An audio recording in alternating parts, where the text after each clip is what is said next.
Boa tarde a todos presentes na comissão mista destinada a examinar e emitir parecer sobre a medida provisória 867. Havendo número regimental, declaro aberta a 4ª reunião. A presente reunião destina-se à realização de audiência pública para debater a matéria. Convido para tomar assento à mesa os seguintes convidados. Sua Excelência, deputado Valdir Colato, diretor-geral do Serviço Florestal Brasileiro.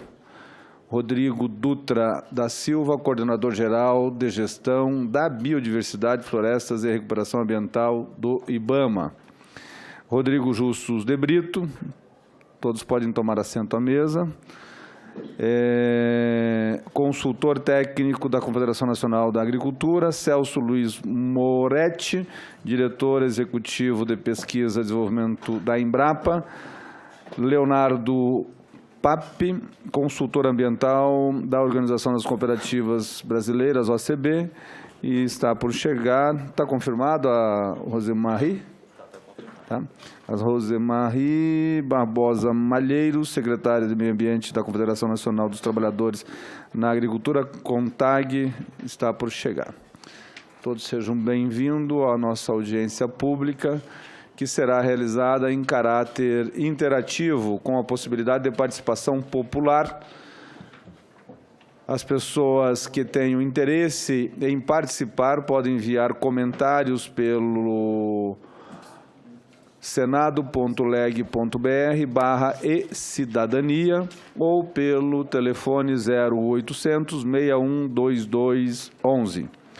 De acordo com as normas regimentais, a presidência adotará os seguintes procedimentos.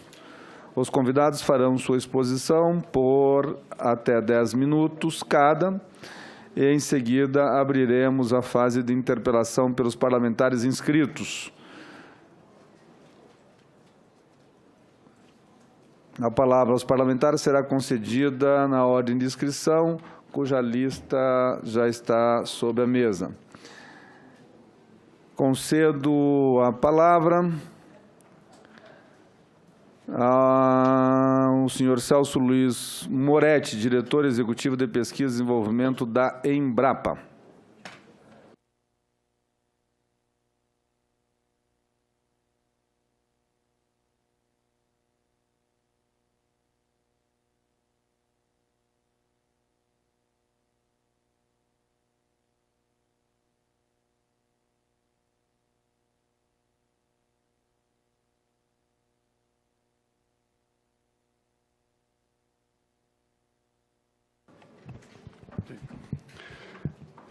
Muito boa tarde a todos. A grande satisfação participar aqui dessa audiência pública.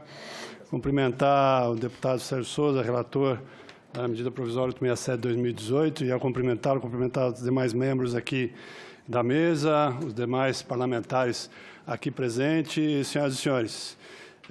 A minha fala aqui nessa audiência pública, ela está baseada em alguns slides que eu vou passar aqui aos senhores e senhoras para coordenar o meu pensamento, meu raciocínio e servir como pano de fundo para a discussão desta medida provisória do Programa de Regularização Ambiental no Brasil. Então, eu vou abordar as questões aqui de atribuição, ocupação e uso de terras pela agropecuária brasileira.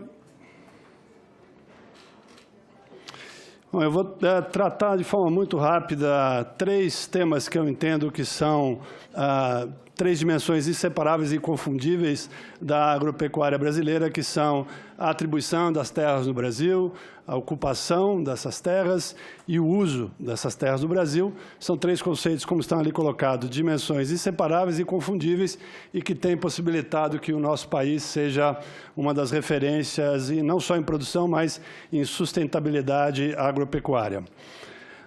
Vamos falando um pouco sobre a atribuição das terras no Brasil. Esse é o nosso território, 851 milhões de hectares, segundo dados do IBGE.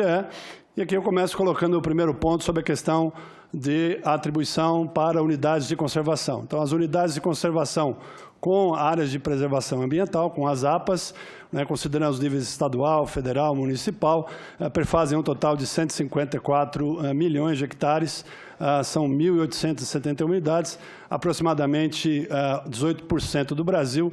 A gente vê ali no Distrito Federal a área de proteção ambiental do Descoberto, ali no centro do mapa, acho que não dá para apontar aqui por causa da tela, mas são as áreas de conservação com APAs, né? Avançando, né, quando nós pensamos ainda em áreas atribuídas, né, as terras indígenas, agora recentemente, deputado, nós chegamos num número redondo de 600 unidades de terras indígenas no nosso território, algo em torno de 117 milhões de hectares. Esses dados ali embaixo, a nossa unidade lá de Campinas, Embrapa Territorial, tem todas as informações georreferenciadas de cada uma desses polígonos, todas as ortogonais, perfazendo 14% do nosso território. Então, 18 com 14 seria 32, mas nós temos aí alguma sobreposição. Então, descontando, hoje o nosso Brasil tem de áreas protegidas 30,2% do nosso território, algo em torno de 257 milhões de hectares. Bom, e aí nós começamos a olhar para o mundo, né? Eu tenho, em várias oportunidades, senhoras e senhores, tenho tido a oportunidade de participar de eventos, principalmente na Europa, né, onde muitas vezes o dedo é apontado para o Brasil e o Brasil é acusado de estar destruindo o meio ambiente, que nós somos um predador do meio ambiente, e aí nós começamos a colocar essas informações, né, do ponto de vista de dados, e começamos aqui a observar, né, áreas protegidas de 10 países que têm acima de 2 milhões de quilômetros quadrados. Então, você vê lá o Brasil com 30,2%, né, a Austrália aí com quase 19%, e aí vem caindo Estados Unidos, Índia, com o Cazaquistão ali com 3%. Se nós retirarmos o Brasil, essa média não passa de 10%. Então, mostrando que o nosso país tem realmente uma contribuição muito significativa do ponto de vista de áreas protegidas. E se nós somarmos, então, toda essa área que está protegida no Brasil, esses 30,2%, isso equivale a 15 países da União Europeia. Então, pegamos aí Portugal, Espanha, França, Reino Unido, Irlanda, a bota da Itália, e plantamos lá, né, com trigo, plantamos com soja, plantamos com tomate, né, dá o que nós temos de áreas protegidas no Brasil. Obviamente que outros países protegem também, né? Mas nós vemos lá, né, a China, lá na Ásia, ela protege o deserto de Gobi. Os Estados Unidos, na parte superior esquerda, é lá no Alasca, né? O Chile, ali um pedacinho da Patagônia, a Austrália, o deserto arenoso, que fica no centro do país, e nós, né, temos a área de proteção ali na Amazônia, né, áreas bastante nobres. Então, nós temos que comparar quantidade com qualidade do que é protegido no país, tá? Entrando agora mais especificamente no tema dessa audiência pública, a questão da ocupação das terras no Brasil, né? O cadastro ambiental rural foi um grande avanço que nós tivemos nesse país ao longo dos últimos anos. Nós observamos, né, a qualidade das informações para o Brasil com 5 metros, né, com informações de satélite. O Estado de São Paulo, a precisão de 1 metro, são fotografias, são ortofotos, o que deu uma tranquilidade do Brasil mostrar para todo mundo o que nós estamos fazendo do ponto de vista de preservação e de proteção das nossas propriedades, da nossa vegetação, enfim, do território brasileiro. Então, aqui nós temos, né, São Paulo, né, 1 para 150 mil. Então, nós observamos aí, né, todos esses risquinhos verdes contínuos, né, são as áreas de preservação permanente, né, aquelas áreas verde claro um pouco maior são as reservas legais, que mostram que isso é um contínuo, né, e demonstra claramente como que os nossos produtores vêm prestando um serviço extremamente importante do ponto de vista de conservação e de proteção de mananciais. 1 para 350 mil, né, já sobe, fica parecendo aí um tecido, né, com os seus vasos sanguíneos irrigados. 1 para 700 mil, ainda o Estado de São Paulo. E aqui a figura que mostra as áreas dedicadas à preservação nos imóveis rurais de São Paulo. Então, são quase 4 milhões de hectares, né, dos mais de 25 milhões do Estado de São Paulo, 22% dos imóveis rurais, né, têm áreas dedicadas, as áreas dedicadas à preservação nos imóveis rurais de São Paulo são de 22%. Então, quando nós falamos do programa no PRA para o Estado de São Paulo, de regularização ambiental, eles já estão cumprindo mais do que 20%, né, 22%, o que dá 16% do Estado de São Paulo. Então, como eu já disse, em São Paulo as áreas dedicadas à preservação representam 22%. Eu estou pegando o São Paulo como um exemplo, mas nós temos informação para todos os outros estados da federação. A exigência, deputado, da reserva legal aqui é de 20%, e aí vem a pergunta, né, e aí é o ponto, acho que central aqui da medida provisória, né, que se pergunta, e quem desmatou nos tempos de Martim Afonso, de Padre Anchieta ou da expansão cafeira do século XIX? Né? Na verdade, nós sabemos que a exigência de manutenção da vegetação nativa surgiu no século XX e foi sendo ampliada de forma gradual. Né? E aí nós entramos aqui na questão, né, do artigo 68 e da lei do tempo, que eu vou rapidamente abordar, né, que o artigo 68 deixa muito claro, ali o grifo é nosso, né, que os proprietários ou possuidores de imóveis rurais, né, que realizaram supressão de vegetação, respeitando os percentuais de reserva legal previstos pela legislação em vigor, estão dispensados de promover a recomposição, compensação, regeneração para os percentuais exigidos nessa lei. Né? E aí, né, a questão da importância da lei do tempo no PRA nos estados. Né? Foi proposta uma ação direta de inconstitucionalidade em 2013, a 4901, que felizmente, né, na nossa visão, foi barrada aí pelo Supremo Tribunal Federal com votação unânime, né, e que trouxe, então, essa importante medida, né, de que os programas de regularização ambiental, os PRAs, né, desde o início do Código Florestal de 2012, devem contemplar de modo expresso e claro a gradação na proteção da vegetação nativa.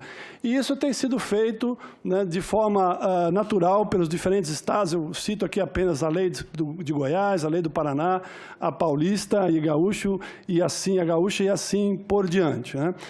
A emenda ao artigo 68, na lei do tempo, o terceiro parágrafo, que tem ali alguns incisos, eu trago assim apenas 3 para mostrar a questão da importância, né, de ter-se como, no inciso 2, a inicial da proteção às florestas com base na Lei 4771, de 15 de setembro de 1965. Ou seja, quem, então, utilizou o espaço das florestas naquela época para a produção e estava de acordo com o previsto na 4771, de 15 de setembro de 65, né, está coberto do ponto de vista legal. Da mesma forma, o inciso 3 fala sobre, já encerrando, o inicial da proteção ao cerrado, entrada em vigor da Lei 7803, né, o inciso 4 fala do Pantanal, Pampa e Caatinga e assim por diante. De tal sorte que, já caminhando para o encerramento, nós temos hoje essa situação no Brasil. As áreas dedicadas à preservação dos imóveis rurais prefazem 218 milhões de hectares. Ou seja, 50% da área dos imóveis rurais do Brasil estão dedicadas à preservação.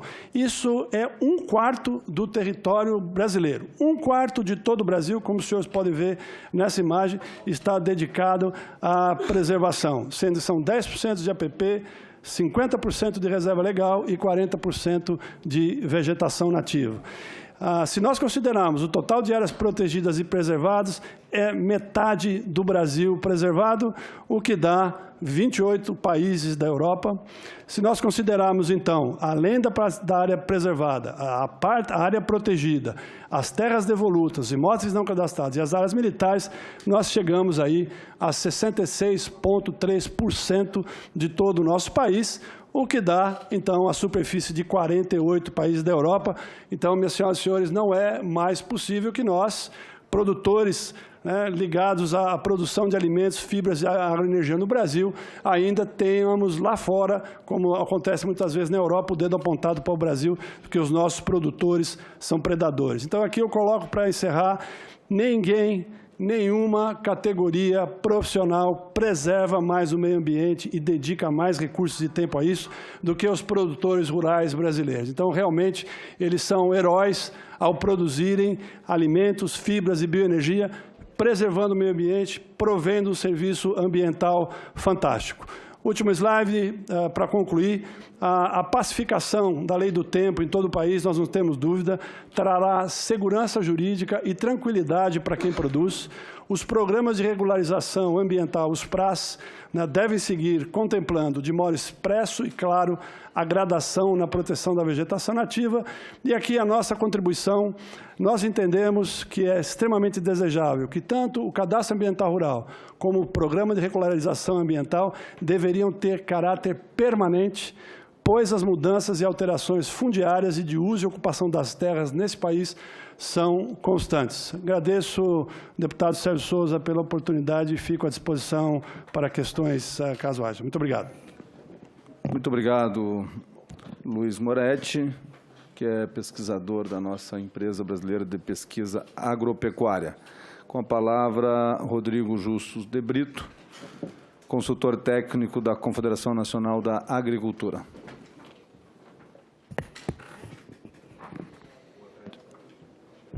Boa tarde a todos. Deputado Sérgio Souza, quem cumprimento aí os demais presentes, parlamentares e convidados aí da mesa.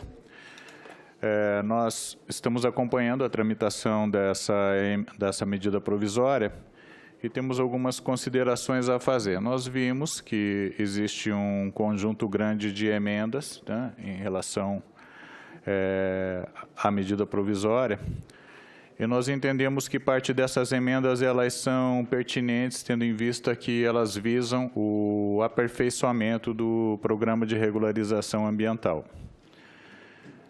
De outro lado, nós temos alguns problemas sistêmicos que estão correlacionados ao Programa de Regularização Ambiental, como é o caso de uma falha conceitual já desde a edição do Código, que é, por exemplo, o caso do prazo para inscrição no Cadastro Ambiental Rural. O cadastro, como todo cadastro, ele é de natureza permanente, visto que o objetivo da existência do cadastro é um interesse público de Estado de conhecer a ocupação de todas as áreas rurais existentes no Brasil. Então, essa sucessão que tem sido feita no decorrer do tempo, se fazendo prorrogações e prorrogações em inscrição no CAR, na verdade, decorre de uma falha ocorrida no decorrer do processo legislativo, onde se mistura o prazo para adesão ao Programa de Regularização Ambiental com o prazo de cadastramento. Até hoje, antes aqui do início dessa sessão, conversávamos com o Valdir Colato, que é o diretor-geral do Serviço Florestal, e ele manifestando a preocupação em relação a grandes áreas onde não há o cadastramento de imóveis e que essas áreas são de pessoas extremamente pobres. Nós temos certeza de que todo produtor que ele exerce a agricultura comercial e está estabelecido e faz financiamentos, esse produtor já fez a sua inscrição no cadastro. O que nós estamos falando são de pequenos produtores que, por uma razão ou outra, deixaram de efetivar o seu cadastramento. Aqueles produtores que são integrados em sistema de produção, de agroindústria, de soja, de milho, de feijão, de gado, esses produtores já fizeram a sua inscrição no CAR e faz muito tempo já que isso foi feito. Então, nós entendemos da pertinência da prorrogação do prazo do cadastro, da adesão ao Programa de Regularização Ambiental, mas que seja feita já tendo em vista que a adesão ao Programa de Regularização Ambiental implica necessariamente na inscrição no Cadastro Ambiental Rural, no CAR, que se deva corrigir a distorção e que o Cadastro Ambiental Rural tenha, como todos os outros cadastros, um caráter permanente. Até porque, se nós apresentássemos um projeto aqui dizendo que só se faz CPF até 31 de dezembro, vocês iam perguntar, e as pessoas que nascerem, e como é que fica? Então, a inscrição no cadastro era de interesse de Estado. Nós mantendo o Cadastro Ambiental Rural com o prazo finalizado em 31 de dezembro, nós estamos impedindo, inclusive, está aqui até o IBAMA aqui presente, estamos impedindo o monitoramento. Pois se eu não lançar o restante das propriedades no cadastro, eu vou ter um dia lá uma supressão detectada por satélite e eu não vou saber quem é essa pessoa, né? E também não vou permitir a legalização dos empreendimentos. E quanto aos eventuais prejuízos dessa prorrogação, só concluindo aqui, deputado Sérgio Souza, de que acompanhando a audiência pública ocorrida na semana passada, de que seria um golpe essa prorrogação, de que pessoas vão ser locupletar dessa eventual prorrogação, da adesão ao PRA e da perenidade do CAR, na verdade, não tem pertinência esse tipo de crítica. Por quê? Porque o que define o direito e a consolidação de uso de área é o estado da propriedade em 22 de julho de 2008, e não a data em que o CAR foi feito. E vamos além. Nós temos mais de 5 milhões de cadastros e nós não temos nem 1% desses cadastros analisados. Então, qual é a diferença de alguém que eventualmente não fez o cadastro ou fez no primeiro dia do cadastramento ambiental rural há 4 anos atrás? Nenhuma. Nenhuma, porque os cadastros sequer foram analisados. E, aliás, essa é a reivindicação do setor.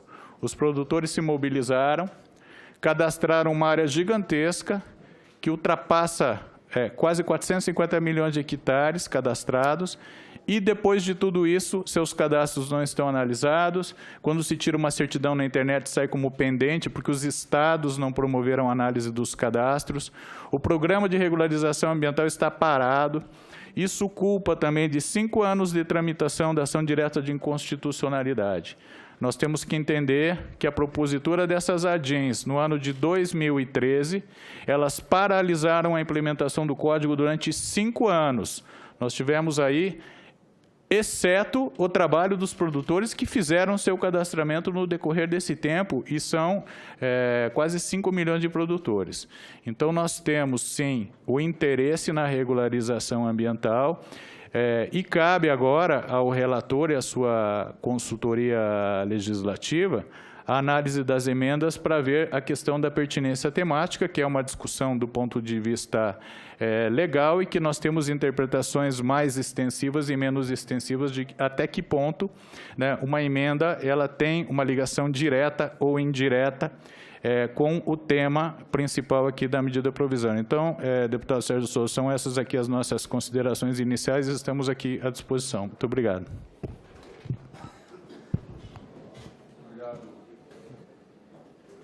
Obrigado ao Rodrigo Justus de Brito, representante da CNA. Agora com a palavra, Leonardo Pape, representante da Organização das Cooperativas Brasileiras. Muito boa tarde a todos. Boa tarde, deputado Sérgio Souza, quem eu, cumprimento os colegas de mesa. Inicialmente, a OCB, a Organização das Cooperativas Brasileiras, quer agradecer o convite. A OCB ela vem participando dessas discussões do Código Florestal desde o seu nascedouro, por algumas razões muito óbvias para nós internamente. Só para contextualizar, a primeira delas é de que, para a OCB, a atenção com a comunidade é um princípio inerente ao cooperativismo. E, obviamente, quando a gente fala em atenção à comunidade, nós estamos necessariamente tratando também de atenção com o ambiente que nos cerca. Além disso, também para a OCB sempre foi muito importante a tramitação do assunto, porque grande parte dos cooperativados estão na área rural. Então, boa parte dos cooperativados são destinatários desta norma, razão pela qual, então, a gente tentou contribuir lá desde o primeiro dia.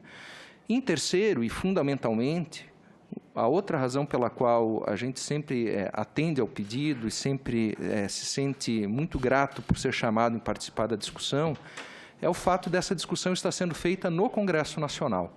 Essa talvez seja uma das grandes novidades que o Código ensejou e que não foi claramente reconhecida, né? A gente vinha num período histórico em que se fazia legislação ambiental ou por resolução do Conselho Nacional do Meio Ambiente ou por medidas provisórias que jamais eram votadas e se transformavam em lei.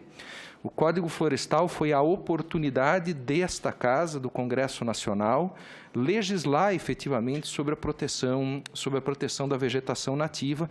Nós sempre achamos que aqui é o palco, aqui é o cenário adequado para fazer leis, por isso a participação sempre que possível da organização das cooperativas.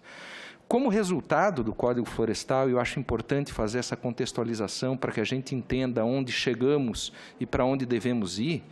Como resultado da edição do Código Florestal lá em 2012, o que nós tivemos foi, na verdade, um grande acordo nacional. De um lado, os produtores precisando de segurança jurídica, mas ciosos da sua necessidade de proteger o meio ambiente, e, do outro lado, a necessidade de ter regras claras de regularização desses produtores rurais. E esse grande pacto nacional de regularização com segurança jurídica resultou no que eu posso chamar do processo pós-Código Florestal. O Código Florestal não é daquelas leis que, uma vez publicada, ela se encerra. É daquelas leis que, uma vez publicada, se inicia um processo que, nesse caso aqui, pretende se culminar com a regularização ambiental de áreas rurais consolidadas. E esse processo, instituído pelo Código Florestal, ele passa por dois momentos. Por três momentos, na verdade. Um primeiro deles é o de inscrição dos imóveis rurais no Cadastro Ambiental Rural, e esta é uma atividade conjunta do poder público e do setor produtivo. O próprio Código diz que, especialmente para os pequenos produtores, é dever do poder público prestar essa assistência. E eu me permito dizer que o Cadastro Ambiental Rural é um sucesso estrondoso. A quantidade de propriedades rurais inseridas, a quantidade de área cadastrada, as informações que o cadastro permite enxergar não tem precedente nesse país. Mas, obviamente, que o cadastro tem lá as suas dificuldades. Uma das dificuldades são esses vazios de cadastro a que o Rodrigo fez referência, que se deve, em grande medida, pelo fato de pequenos e micros produtores rurais não terem tido o apoio do poder público para poderem se cadastrar. O segundo ponto relacionado ao cadastro tem a ver com a segunda etapa desse processo, que é o Código Florestal. Uma vez inscritos os cadastros, cabe ao poder público, essa não é uma tarefa do produtor rural, cabe ao poder público analisar e validar estes cadastros, porque, afinal de contas, a validação do cadastro é uma medida necessária para que se possa ir para a terceira e última etapa, que é a etapa da adesão ao programa de regularização ambiental de modo seguro. Afinal de contas, como é que se vão implementar medidas de regularização se não se tem certeza se aquelas informações lançadas pelo produtor são informações aceitas pelo próprio poder público? De qualquer maneira, essas são as três etapas pensadas na estrutura legislativa lá do antigo Código Florestal: inscrição no cadastro, validação do cadastro e adesão ao programa de regularização. Essa tarefa não é uma tarefa pequena, essa tarefa não é uma tarefa de menor relevância. A gente está falando de milhões de propriedades rurais que potencialmente têm a necessidade de serem regularizadas. Então, por si só, já seria um trabalho bastante intenso e que demandaria bastante tempo. No meio do caminho, porém, a gente ainda teve alguns fatos que fizeram com que esse tempo se alongasse ainda mais, e o maior deles, sem sombra de dúvidas, foi a tramitação da ação direta de inconstitucionalidade, que discutiu a constitucionalidade exatamente desses dispositivos que formam a espinha dorsal do processo de regularização previsto no Código Florestal. Felizmente, se é que tem um lado bom disso, felizmente o resultado do Supremo é de reafirmar a autoridade dessa Casa em produzir leis em matéria ambiental. O principal argumento que se discutia lá nas ações diretas de inconstitucionalidade, que era uma interpretação ampliadíssima do tal do princípio da proibição de retrocesso ecológico, que limitava excessivamente a atividade do legislador legislar, foi refutada pelo Supremo Tribunal Federal e, a partir de então, aquela espada de insegurança que ficava sobre a aplicação do Código e, por consequência, sobre o seu processo de regularização foi retirada. O que nós temos hoje e para onde nós vamos nesses meus últimos 3 minutos? Agora, já não mais com a dúvida sobre a constitucionalidade da lei, o que nós precisamos é retomar a fase 2, ou seja, a fase de análise desses cadastros ambientais rurais, para que finalmente, com segurança, nós possamos ir para a terceira e última fase, que é de adesão aos programas e implementação das medidas de regularização de áreas urbanas consolidadas. A questão é que o poder público tem encontrado, de maneira compreensível, dificuldade em fazer a análise e a validação dessa imensa quantidade de dados.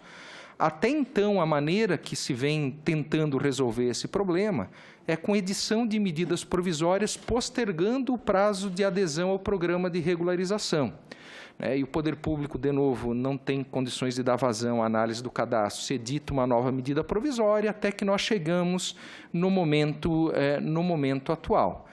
Então, em resumo, a importância desta medida provisória é a de não dar margem à possibilidade de, no meio do caminho, você romper um processo de regularização de propriedades rurais que já vem se estendendo desde 2012.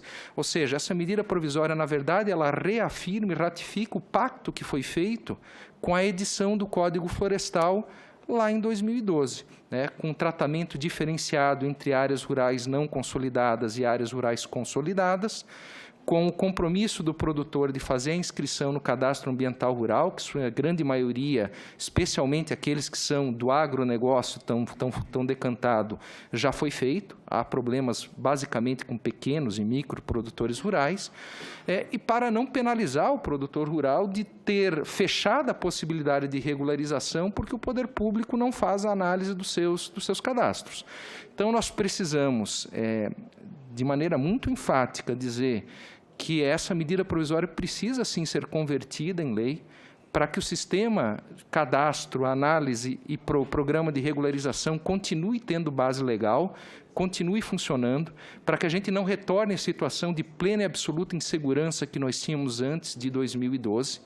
E se nós tivermos condição, já que há absoluta pertinência em relação ao tema, se nós tivermos condição, é possível aproveitar esse momento para resolvermos a questão do prazo legal de adesão ao programa de regularização ambiental de maneira definitiva, de modo que nós não tenhamos mais a necessidade de, a cada ano ou ano e meio, editar uma medida provisória à luz das necessidades do poder público de continuar a tarefa de analisar os cadastros.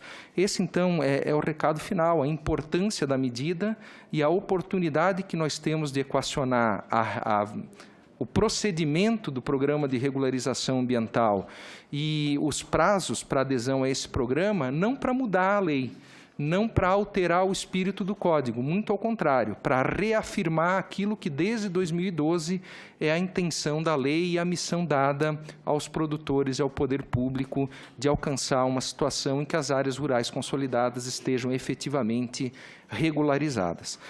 Eram essas as contribuições iniciais, eu agradeço novamente o convite e fico à disposição.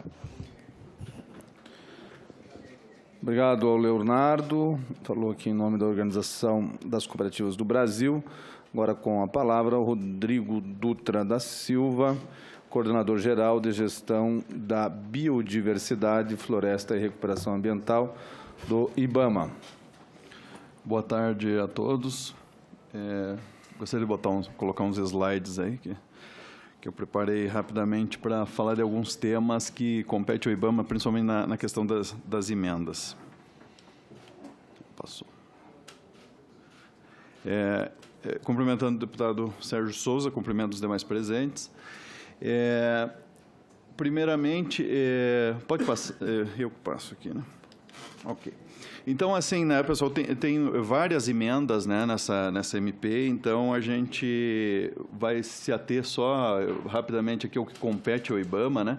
O CAR e o PRA estão hoje no Serviço Florestal Brasileiro, no MAPA, né? Então, eu não vou falar sobre as emendas que dizem respeito a isso, mas mantemos conversa diretamente lá com o Serviço Florestal, já conversamos sobre esse assunto.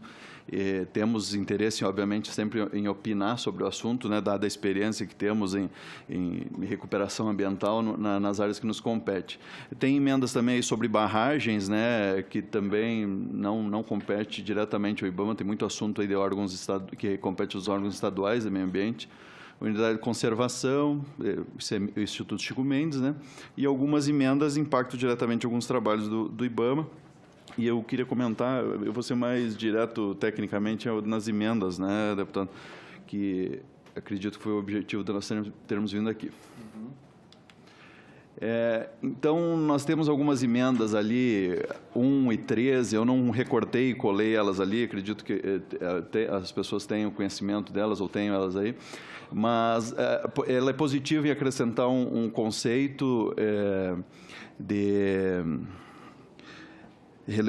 identidade ecológica, contudo, a gente gostaria de acrescentar no mesmo bioma, porque fica um pouco vago, pode ter recuperação, compensação em áreas muito distantes umas das outras, não guardar, e o mesmo bioma é uma área já grande, né? Então, assim, a gente concorda parcialmente com essas emendas.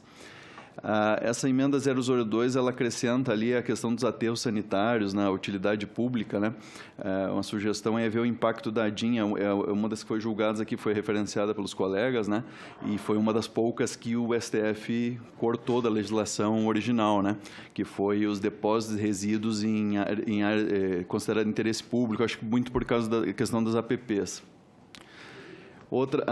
Emendas ali 13 e 12, elas definem o termo de compromisso, definem como seria um termo de compromisso, documento, né? Também nós achamos ele uma definição prudente, contudo ele coloca o termo plano de manejo no meio. Esse termo ele pode trazer confusão, porque plano de manejo existe outros regramentos, o plano de manejo florestal sustentável ou plano de manejo de unidade de conservação. Então esse termo plano de manejo solto ali na definição de termo de compromisso, ele vai gerar, na verdade, mais dúvida do que ajudar. Tentando auxiliar, né, na interpretação futura, né? Outra emenda, a 10, ela cita o termo, né, regeneração da propriedade. Nós também apontamos como incorreto, pois ele pode dar uma interpretação equivocada sobre toda a propriedade rural. O artigo fala sobre regeneração da propriedade, e não é, né? Regeneração se trata ou a recuperação ambiental de áreas específicas onde possivelmente ocorreu um ilícito ambiental ou tem que recuperar uma área de preservação permanente. Então, não é da propriedade rural como um todo, é outro que pode causar confusão. Nem todas as áreas também são passíveis de regeneração natural, muitas caberão outro tipo de intervenção, né?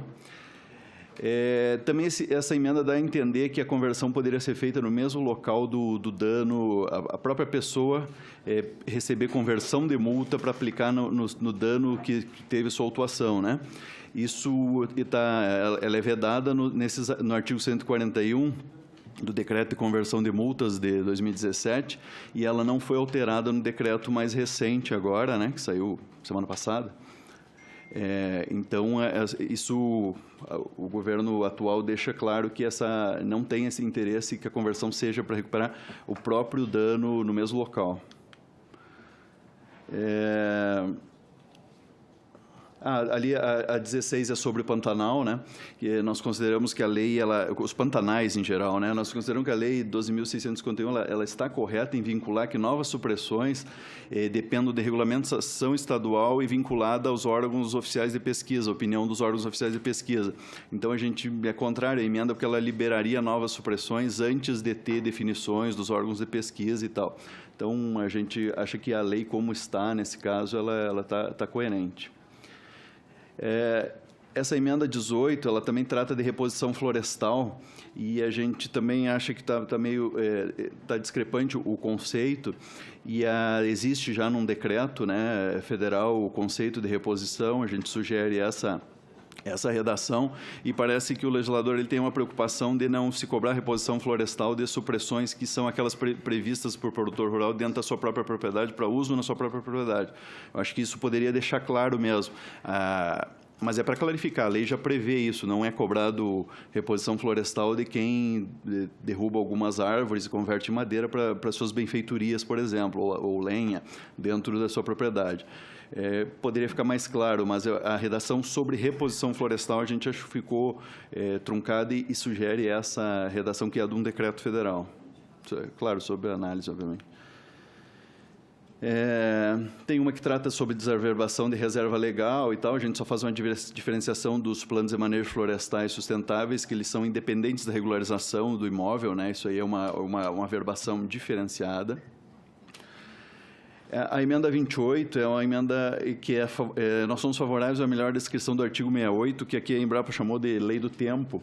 É muito interessante isso, porque o artigo é bem curto, ele ficou vago, não é que ficou vago, ele é claro, mas assim, tem várias interpretações de marco temporal, né, para os diferentes biomas.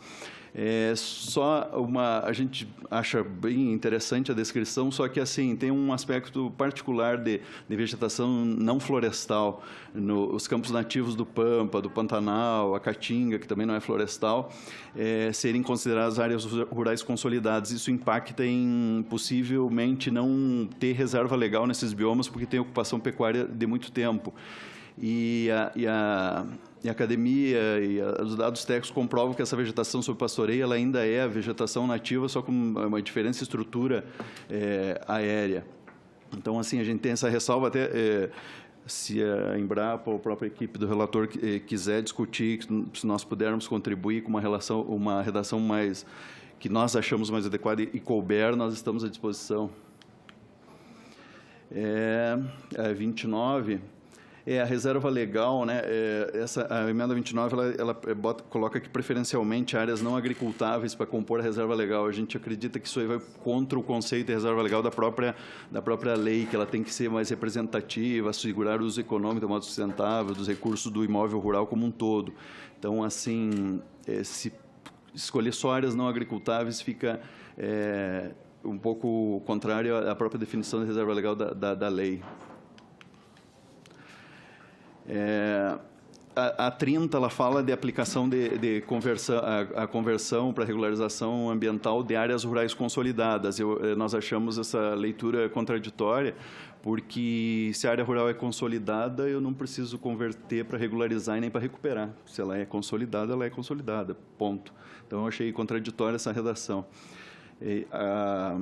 A conversão, como eu já citei nos outros decretos, né, hoje ela não é permitida a conversão nas próprias áreas que ocorreu a infração. Outras emendas aí a gente manifesta favoravelmente. Então, nós temos uma nota técnica que vai chegar até aqui, né, deputado? A 33 fala sobre atividades em APP, mudança de atividades em APP de reservatórios artificiais. A lei já determina que, obedecido o licenciamento ambiental, então é favorável, ela só deixa mais claro que a lei já prevê. Acabou bem na hora. Acabou? Obrigado. Parabéns. Muito obrigado. Quando fala que o Rodrigo diz sobre áreas não agricultáveis nessa emenda, né? É justamente o que os australianos e os americanos fizeram, né? Colocaram os desertos como áreas protegidas. Concedo a palavra à Sua Excelência, deputado Valdir Colato, que fala em nome, que é diretor-geral do Serviço Florestal Brasileiro. Boa tarde a todos. Cumprimentar o deputado Sérgio Souza, nosso relator, todos os expositores que estão conosco na mesa. Eu ouvi atentamente aqui as exposições de todos que falaram e acho que foi colocado mais ou menos o quadro da ocupação territorial brasileira. O doutor Celso fez uma ampla explanação, mostrando ali o mapa do Brasil da ocupação territorial, ocupação de florestas, agricultura, pecuária, terras indígenas, enfim, um mapa do Brasil.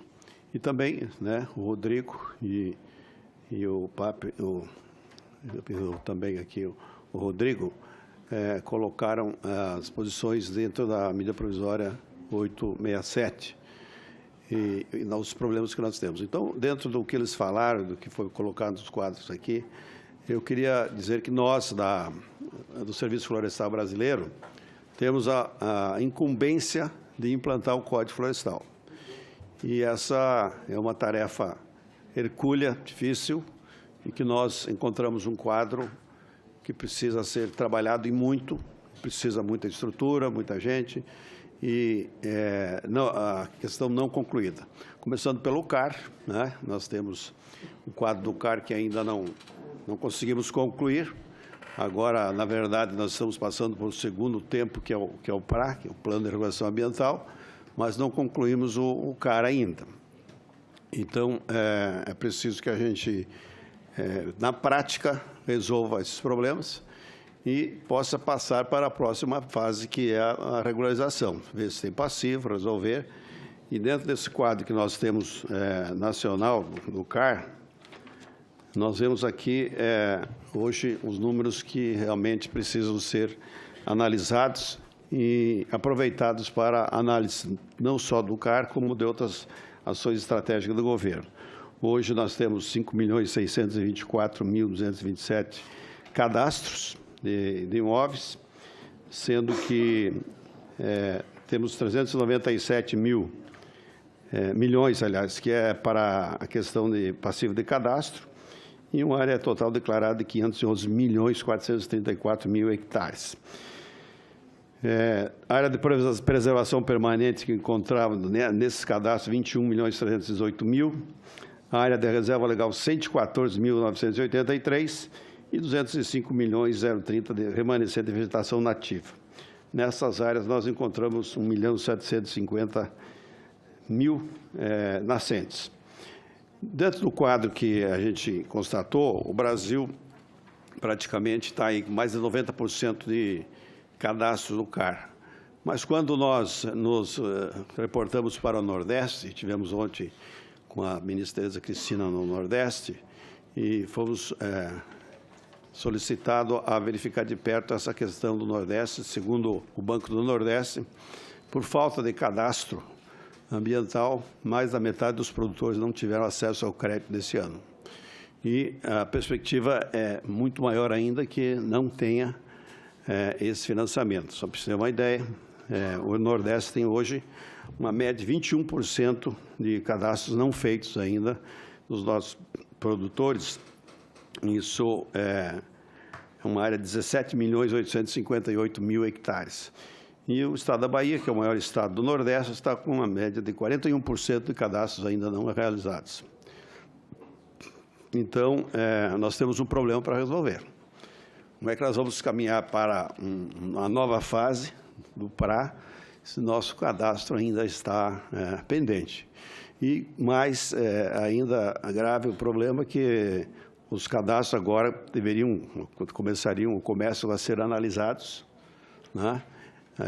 E isso trouxe uma dificuldade muito grande para os estados, que devem fazer essa análise, não estão conseguindo, não tem assim, uma norma geral que eles possam obedecer e não tem quadro técnico para poder analisar esses cadastros. Então, nós temos agora aí um trabalho a fazer, nós estamos tentando avançar nesse processo. De um lado, tentando concluir os cadastros, que hoje faltam muitos deles, não tem recursos, principalmente os estados mais pobres, e aqui o Nordeste é o que tem maior densidade nisso, e não tem apoio dos estados, que deveriam ajudar o cadastro, principalmente para as pequenas propriedades, e com isso nós, então, estamos agora tentando achar um caminho para concluir os cadastros, para depois, então, passar para análise indo para o Plano de Regulação Ambiental e, conjuntamente, instituir o Serviço Florestal, que é a cota de reserva ambiental, que nós não podemos fazer sem ter aí o PRA. O Plano de Regulação Ambiental, quando feito o cadastro, a pessoa solicitava adesão ao PRA. E dos cadastros que foram feitos, nós temos em torno de 58% desses cadastros feitos que aderiram ao PRA. Então, adesão ao PRA. E a lei é clara, dizendo que você tem que aderir ao CAR para depois ir ao PRA. Como essa adesão foi feita, nós entendemos que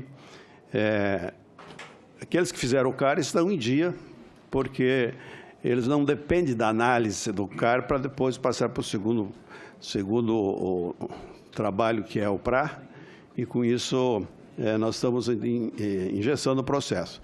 A preocupação que nós temos agora, como a lei determinou que após 5 anos da lei 12.651 não tivesse mais possibilidade de tomar crédito, então nós estamos aí engessando o processo produtivo.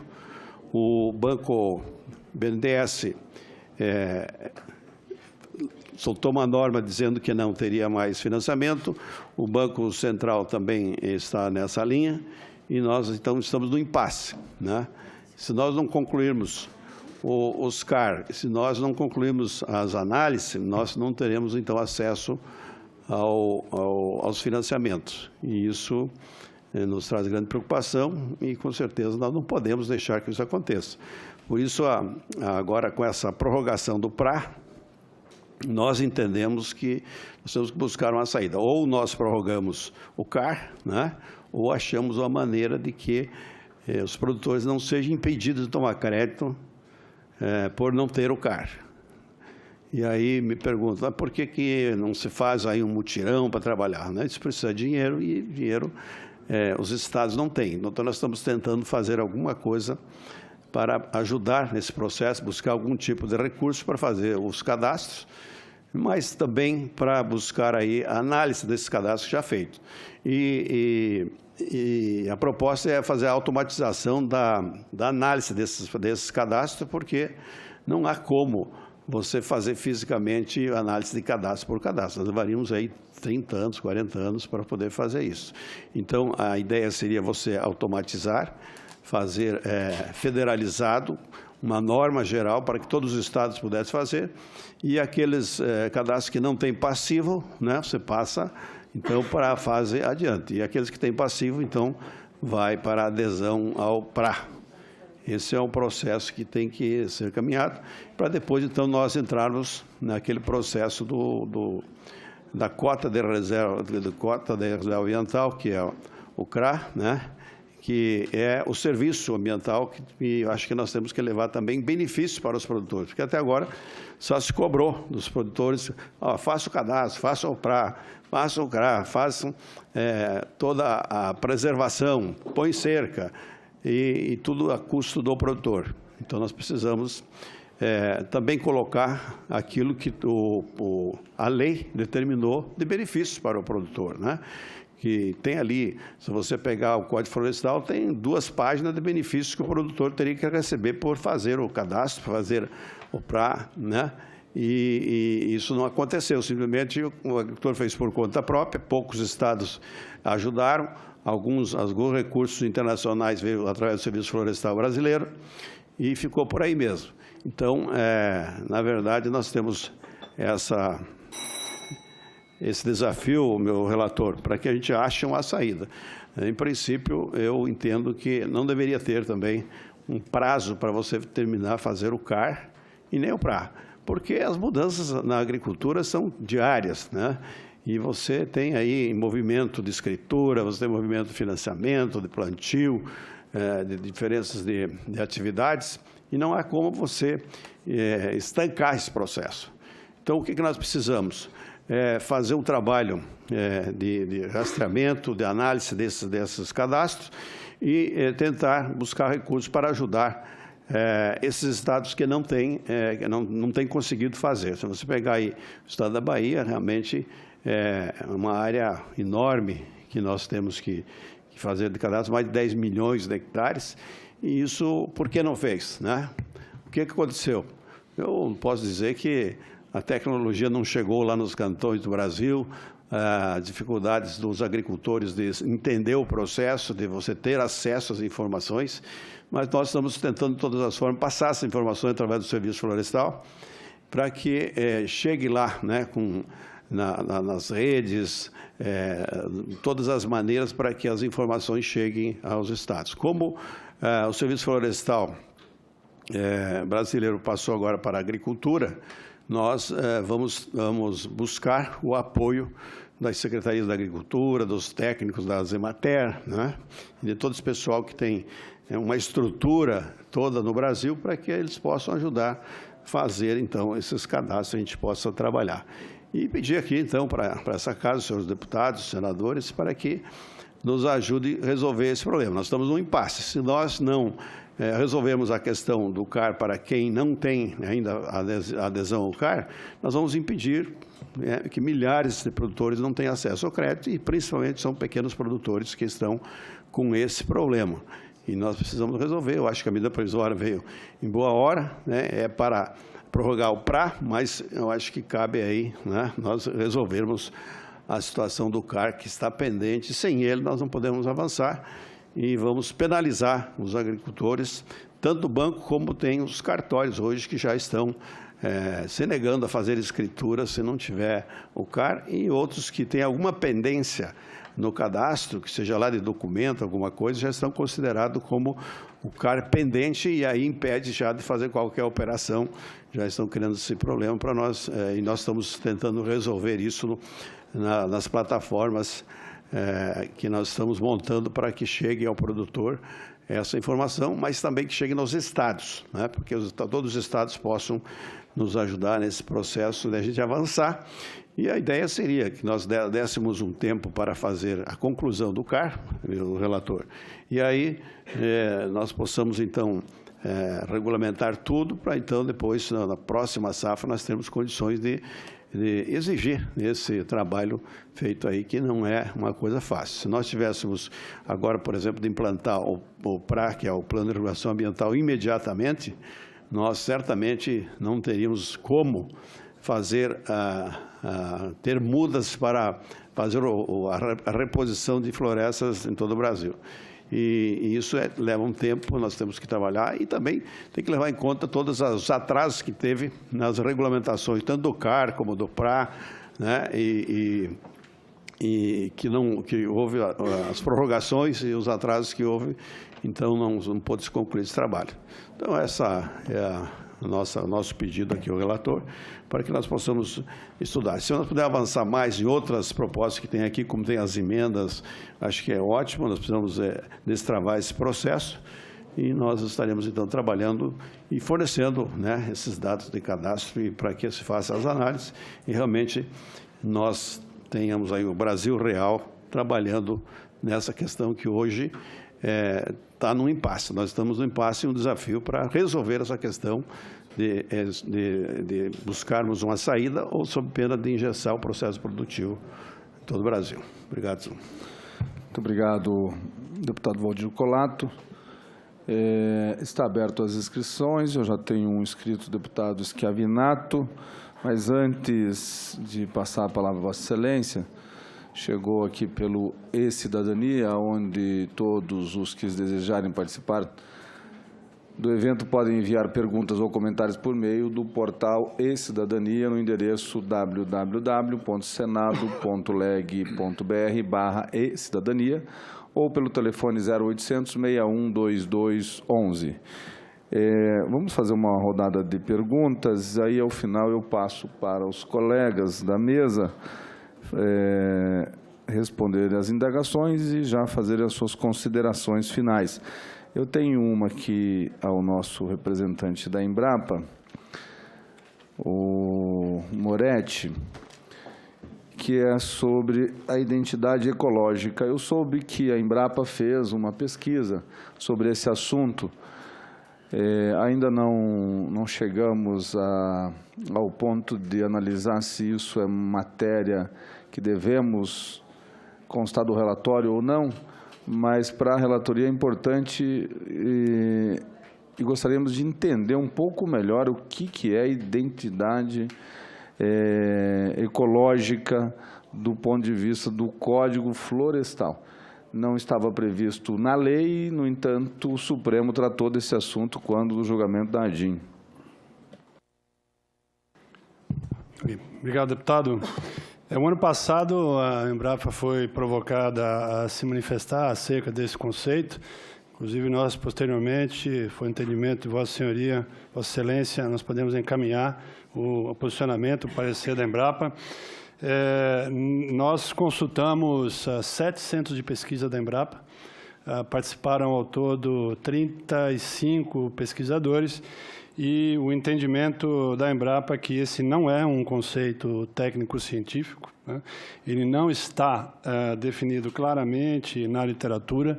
Se nós visitarmos as mais de 230 audiências públicas realizadas no Código Florestal, em nenhum momento esse termo, esse conceito foi citado de identidade ecológica. Então, ele não aparece em nenhuma das audiências públicas, ele não aparece no próprio Código, ele não está na Constituição.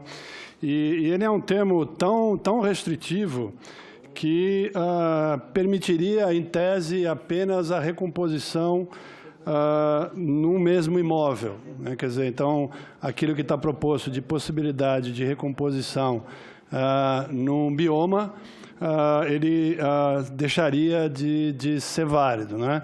A Embrapa, as nossas unidades, algumas estão organizadas por bioma. Então, nós temos a Embrapa Cerrados, que aqui contribuiu para a conquista do Cerrado brasileiro. Nós temos a Embrapa Pantanal, que, enfim, desenvolve um trabalho extremamente importante para o Pantanal brasileiro. Então, nós estamos organizados por bioma. Então, a nossa posição ela é contrária à utilização desse conceito de identidade ecológica. Posteriormente, eu posso encaminhar a Vossa Excelência a documentação com o parecer da Embrapa. Muito obrigado. Com a palavra, o deputado Schiavinato. É muito importante esse momento de discussão dessa medida provisória.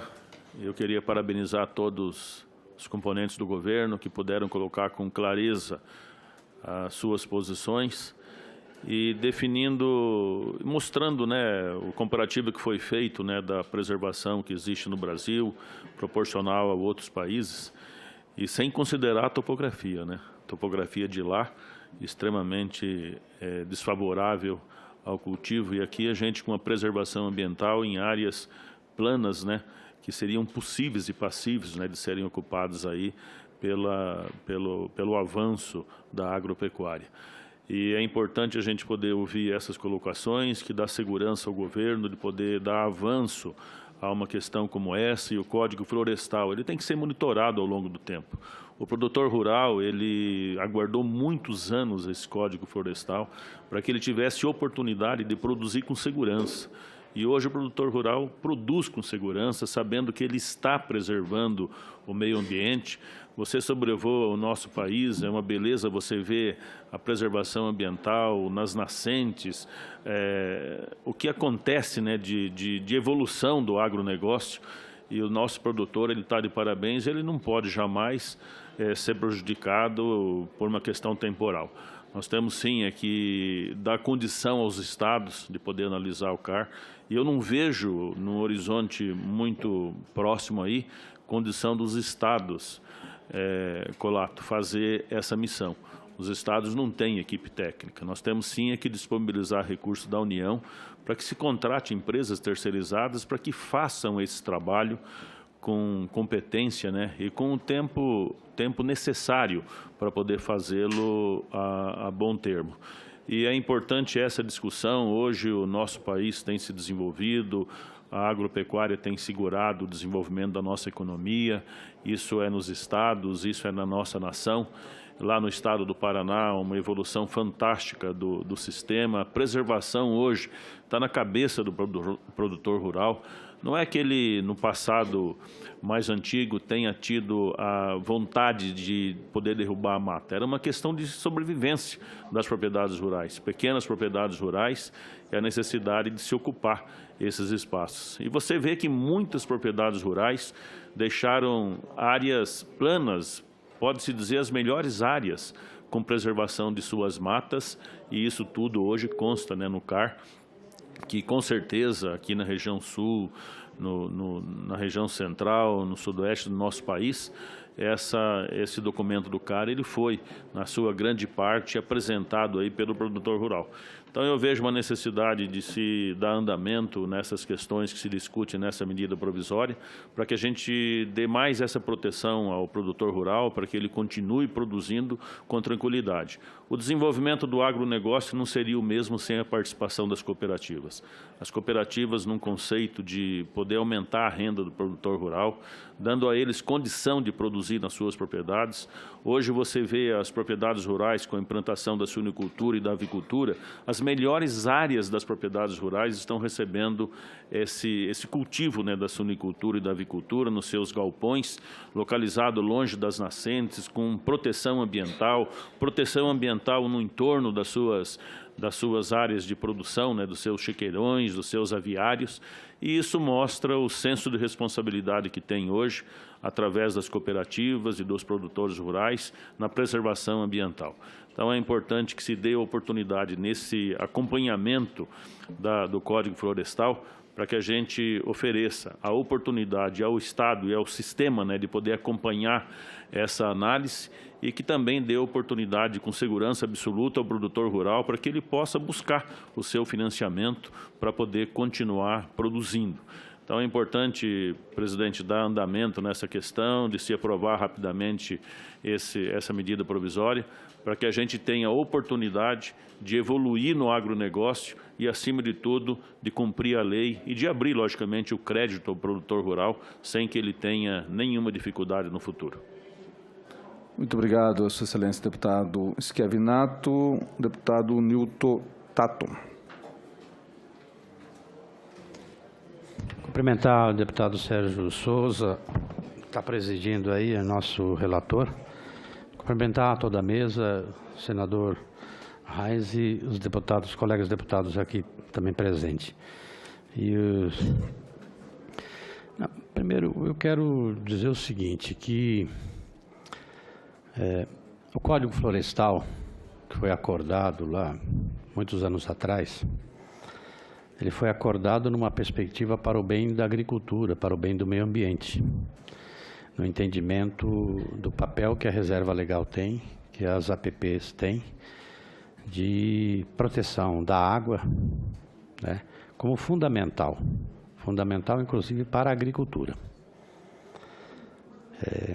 Então, aquilo que foi acordado, e foi acordado inclusive com até um pouco menos, inclusive, daquilo que a própria ciência pedia para ser. Todos lembram que os institutos de pesquisa, né, a maioria dos pesquisadores, a grande maioria, recomendava, inclusive, que não se fizesse, que se seguisse uma legislação, inclusive, mais rígida com relação ao tamanho das APPs. Nessa perspectiva do quanto era fundamental a proteção da água, para o bem da agricultura, para o bem da proteção. O reconhecimento do quanto a agricultura no Brasil é importante para os brasileiros e para o mundo, do papel que a agricultura tem. Então, a gente nunca perder de perspectiva que implementar o Código Florestal, da forma como ele está, é para o bem da agricultura, para o bem do meio ambiente, para a proteção do solo, para a proteção da água. Nunca perder isso de perspectiva, tá? Porque senão fica o discurso de que aqui tem áreas planas que são propícias para a agricultura, e aí a gente vai derrubando tudo aquilo que é plano para colocar a monocultura. Tem um limite isso, a não ser que a gente não acredita na ciência. E a gente tem já áreas no Brasil, e todos sabem, principalmente os do governo sabem, que já começa a ter um processo de desertificação. Ou não é real isso? É só a gente pegar lugares, por exemplo, no Rio Grande do Sul, Santa Catarina, que não imaginavam há 20, 30 anos atrás, 40 anos atrás, que você ia começar a aparecer desertos. Então, isso é importante a gente ter como fundamental. Há um outro sentido, que é uma construção da sociedade brasileira, de como é que se encara a propriedade, e que é muito comum no mundo inteiro. eu tenho a minha propriedade, mas eu vivo num país, eu vivo numa nação. Eu vivo sob a égide daquilo que é de interesse coletivo. Então, se a gente, por isso que está grafado a função social da propriedade, seja urbana, seja rural.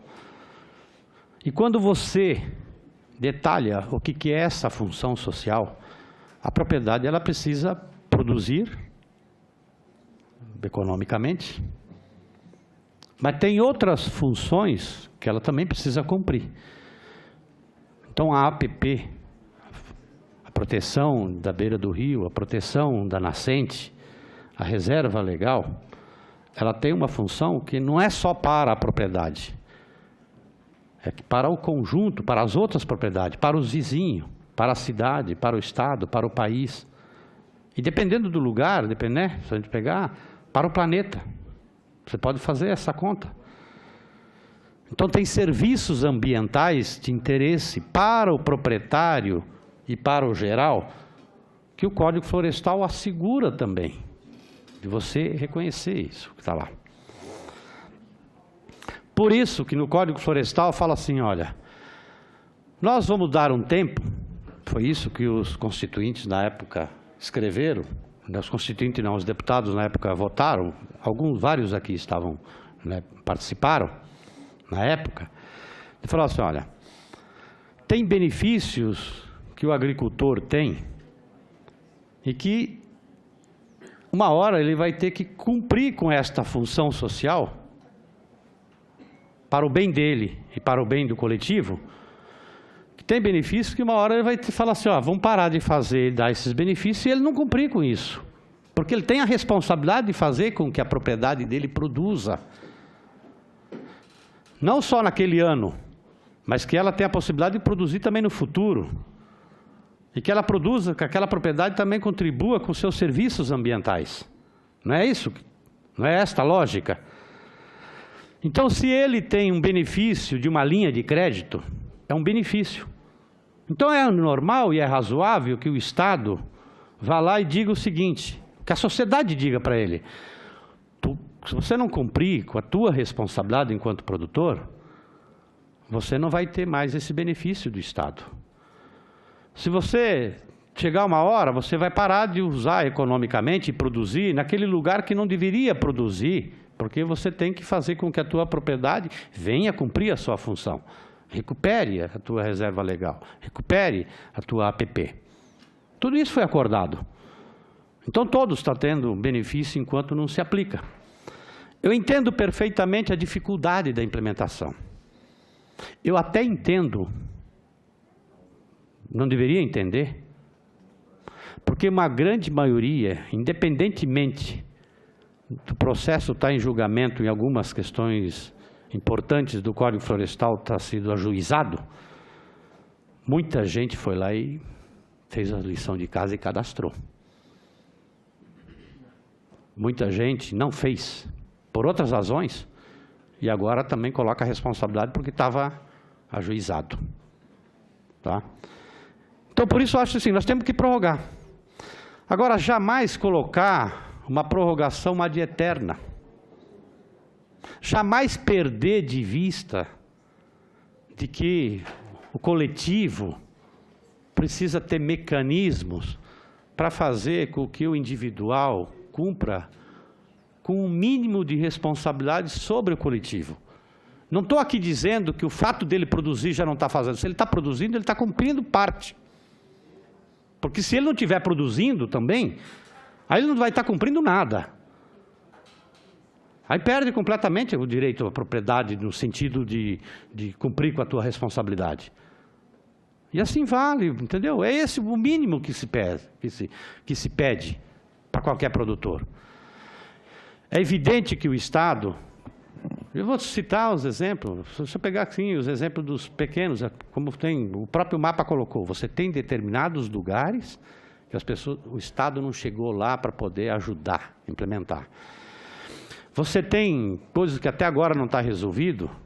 Você pega assim, os quilombolas não querem que a roça deles seja uma propriedade única. Eles querem que o território seja coletivo. E lá dentro eles se organizam. Os assentados, boa parte dos assentados de reforma agrária, querem que aquele passo seja coletivo, que o INCRA tem que fazer isso. Os índios a mesma coisa. Você tem, os extrativistas vão nesse caminho. E que o Estado não se organizou, inclusive, para isso. Então, tem esses aspectos do problema que o Estado não resolveu. Tá? Mas eu quero dizer o seguinte, tem questões que já estão superadas no debate, que está lá no Código Florestal, e que nós não deveríamos, de forma nenhuma, trazer à tona e querer rediscutir antes, entendeu, de lá implementar. É evidente que você pode adotar estratégias diferentes, né, considerando a dificuldade, a quantidade, o volume que tem. Mas nós não podemos perder de vista, para o bem da agricultura, para o bem do meio ambiente, tá, de implementar o Código Florestal, porque isso foi acordado, acordado politicamente e com muito fundamento, com muita base científica, entendeu, daquilo que está colocado lá. Então é isso que eu queria chamar a atenção. Obrigado, relator. Obrigado, deputado Newton Tato. Senador Luiz Carlos Reins. Colegas parlamentares. Acho que está desligado aí. Não, deu ligado. Voz serena. Cumprimentar aqui o Leonardo Pape. Senado. Trabalhamos bastante nesse assunto ali, o Rodrigo Justo também. Rodrigo Dutra, não me lembro, não trabalhou conosco ali. Mas o Sérgio Souza, Moretti, acho que ajudou pela Embrapa, mas quem mais trabalhou isso foi Valdir Colato. Se empenhou, incomodava bastante, né, Nilton? Brigamos bastante junto. Ok. Não, só para cumprimentar as excelências que estão aqui, os debatedores, e acho que é um assunto importante, porque eu até não faço parte da comissão, mas eu vou acertar. Eu estava desligado desse assunto, porque outras coisas a gente está fazendo, mas é extremamente importante. Nós temos que fazer algumas correções no código, o Colato lembra disso, que a gente tentou colocar naquela ocasião. O Leonardo a gente tem conversado algumas situações que nós temos ali, é importante. O Rodrigo também, nós temos umas batalhas em cima dos campos, em cima da serra, né, que pega Rio Grande do Sul, que pega Santa Catarina, que pega Paraná, pega outros estados também. Então, é importante que a gente consiga corrigir isso aqui. Problemas que acontecem, que nós, deputado Nilton, quando fizemos a lei, eu debatia com o Sarney outro dia, quando a gente conversava com ele, nós fizemos de um jeito, consolidamos essas áreas com pecuária, quer dizer, que tinha já pecuária, para poder fazer agricultura, tanto no bioma Pampa como no bioma Mata Atlântica. Isso aí, esses são pontos que, nesse momento aqui, tem que se ajustar. Está buscando acertar essa parte. A própria ministra Isabela já tinha entendido essa posição, quando fez não é portaria, Rodrigo, um parecer, né? E estava valendo o parecer, que foi anulado pelo Zequinha Sarney. Então, veja, a Isabela concordou, porque sabia, porque ela participou da discussão que nós tivemos aqui. Então, é importante, só para cumprimentar, em nome do deputado Sérgio Souza, os nossos debatedores, vamos trabalhar junto essa questão para resolvermos alguns impasses para o bem do Brasil. Muito obrigado. Obrigado, Sua Excelência, senador Luiz Carlos Reins. Chegou pelo E-Cidadania comentários da Cristina Lopes do Acre. Alterar a lei por meio de emendas é subtrair do debate público e do Congresso Nacional a discussão sobre graves ameaças ao Código Florestal. Cristina, o Congresso Nacional tem poderes outorgados pelo povo brasileiro para justamente fazer isso. E emendas é uma prerrogativa dos colegas parlamentares. Ainda a Cristina diz que o Serviço Florestal Brasileiro já disponibilizou no SICAR o módulo PRA. Quem não possui sistema pode usar o PRA federal. O PRA pode ser implementado em todo o Brasil. Nós acreditamos que possa sim. Acontece que não conseguimos, até mesmo porque não houve análise do CAR. E alguns estados, como o estado de Goiás, na audiência da última semana, aqui foi relatado por um colega parlamentar, não, pela secretária de Meio Ambiente do estado de Goiás, que como lá é análise individual, vai demorar 25 anos. Eu não sei se o Serviço Florestal Brasileiro tem esse tempo todo, né? E nem o meio ambiente, acredito que não possua. Ainda da Cristina, as emendas não são pertinentes ao objeto da MP, promovem graves alterações. Isso a relatoria vai analisar quais são pertinentes ou não no momento da apresentação do relatório. Eu vou devolver a palavra aos colegas, como não houve pergunta, para que em 1 minuto cada um faça as suas considerações finais. Começando pelo Moretti, da Embrapa. Sérgio Souza, apenas reforçar o nosso agradecimento e dizer que para nós, a Embrapa, é um grande prazer poder sempre estar aqui participando desse debate, participando desse momento da democracia brasileira. Nós não temos dúvidas que o agro brasileiro hoje representa uma grande força em todo o mundo. O Brasil fez uma transformação fantástica de sair de um país que importava alimentos para ser um dos maiores produtores de alimentos, fibra e energia, e isso só foi feito porque o país acreditou que era possível desenvolver uma agricultura baseada em ciência. Então, nós seguiremos contribuindo, contem com a Embrapa, é sempre um grande prazer vir a essa casa e trazer a nossa contribuição. Obrigado. Obrigado. Rodrigo Brito, da CNA. Deputado Sérgio Souza, eu queria até aproveitar que, deputado Gilmar Tato, ouvi com atenção suas palavras e realmente complementar aqui essa questão dos cadastros que ainda não foram feitos, conforme o deputado Valdir Colato colocou.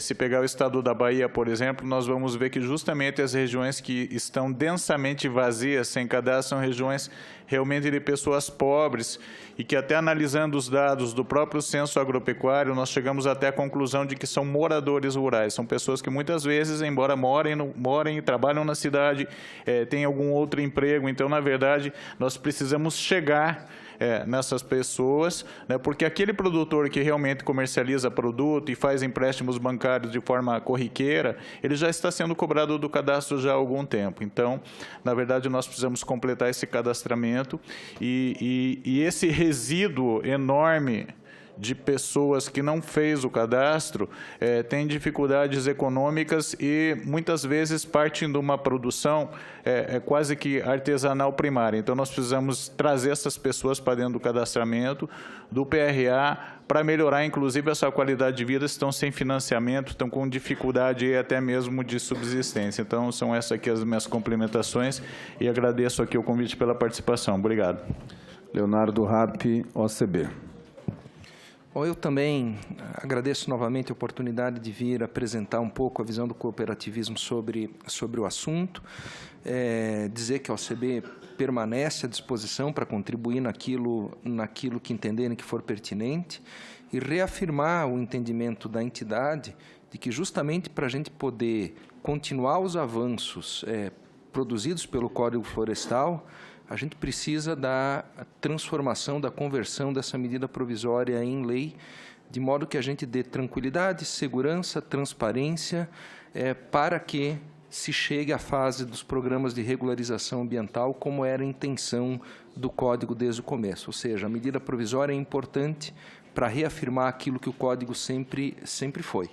Essa parceria entre poder público e o setor produtivo, que em grande medida já foi feita no cadastro e que precisa agora ser avançada também no programa de regularização ambiental.